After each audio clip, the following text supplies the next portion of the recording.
எல்லாரும் exam paper வாங்கிட்டீங்களா? இந்த time class first mark Raghavan. எல்லாம் கிளாப் பண்ணுங்க. சார் இந்த டைம் லாஸ்ட் மார்க் விக்கிதா சார், அவனை கொஞ்சம் கேளுங்க சார். ஓ நம்மள மாத்தி விடுறானே. அதனால என்னப்பா, அடுத்த எக்ஸாம்ல விக்கியும் நல்ல மார்க் எடுத்துரும். அப்படி ஏன் விக்கி? சார் எஸ் சார், அடுத்த டைம் நல்லா எழுதிடுறா சார். விக்கி இந்த டயக்ராம் நீயாப்பா வருங்க?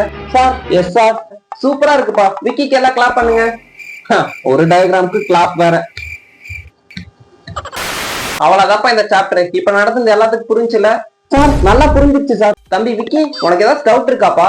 சார் அது வந்து நல்லா கவனிச்ச பசங்களுக்கு தான் டவுட் இருக்கும். உனக்கு ஏதாவது டவுட் இருந்தா சொல்லுப்பா. ஐயோ அப்படின்னு நம்ம ஏதாச்சும் கேட்கணுமே. சார் இந்த 3வது சாப்டர்ல இருக்கிற ஃபார்முலாவை நம்ம 4வது சாப்டர் படிக்கிறப்ப யூஸ் பண்ண முடியுமா சார்? டேய், இப்ப நடத்திட்டு இருக்கிறது 6வது சாப்டர். கிளாஸ்ல என்ன நடத்துறதுன்னு கூட தெரியாம கிளாஸ்ல உட்காந்து தூங்கிட்டு இருக்க. நீ எந்திரி, கிளாஸ் விட்டு வெளியே போ. ஐயோ பேசாம வாயை மூடிட்டு இருந்திருக்கலாம், நம்மளே வாயை கொடுத்து மாட்டிக்கிட்டோமே. ஃபர்ஸ்ட் பெஞ்சில உட்காந்தா நீ என்ன பண்ணாலும் நான் பாத்துட்டு இருப்பேனா? எந்திரி வெளியே போ.